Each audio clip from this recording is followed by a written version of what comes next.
Okay, I'm going to show you how to make the perfect pancake. I'm serving mine with a nice cinnamon apple filling, but you can have them exactly as you know and exactly as you like. So I've just turned my frying pan on to get nice and hot, and now we just need to make the batter. So hopefully you've got your cup of flour, and it's just nice and easy this one. 1 cup of flour, 1 egg and 1 cup of milk. So pop the flour into the bowl and then we'll crack in the egg. Try not to get any shell in it because you don't want crunchy pancakes. Okay. And now it's just a cup of milk, exactly the same level as you had the flour. Just pour half of the milk in and then we can start whisking. So just using a hand whisk, bringing it all together. Yeah, nice thick batter, and what we'll do is we'll use the remainder of the milk just to loosen it. So now really get going with it just to get out the lumps,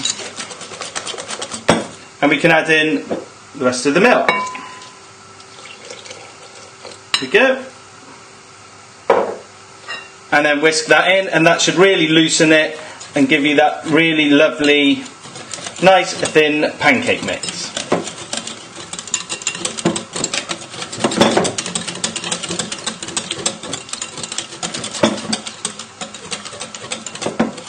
Okay, so it doesn't even come on the whisk anymore, it's nice and runny. So we need to go to the hob and add a little bit of butter, and we can get ready to start cooking. And the thing with the butter is you just want to add just a little knob of butter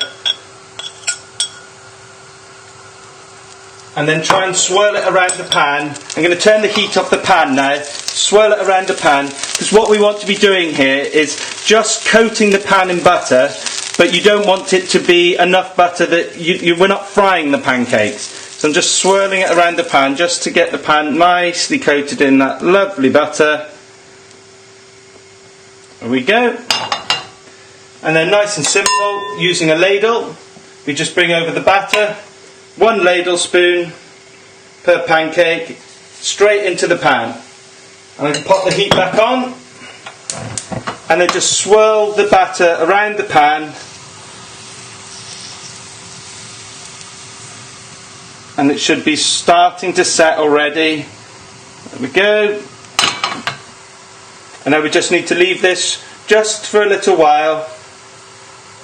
I'm just going to turn the heat down on my apples. There we go.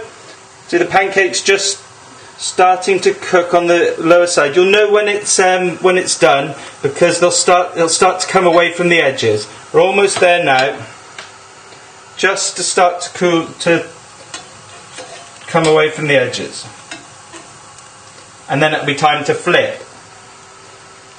So the important thing to remember when trying to flip a pancake is at first with your knife or however you want to do it, just ease it away from the edges to start with, just to check that it's not going to stick. Right, so the moment of truth, just nice and confidently flip it nice and high, and it's just about worked.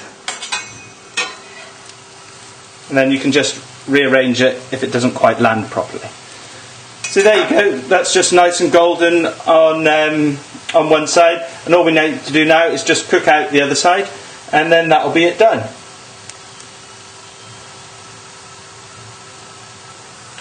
See, the apples are cooking away nicely, just don't really need to do anything with them, just letting them stew down. Just the reason why we use the Bramley apple is because when they cook they'll retain more of its shape. If you use just a regular normal apple, it would just turn to complete mush, and we wouldn't want that. I'm just going to bring in my plate to pop this on and turn the heat off.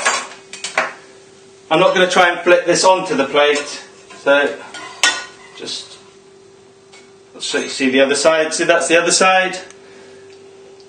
Nicely done.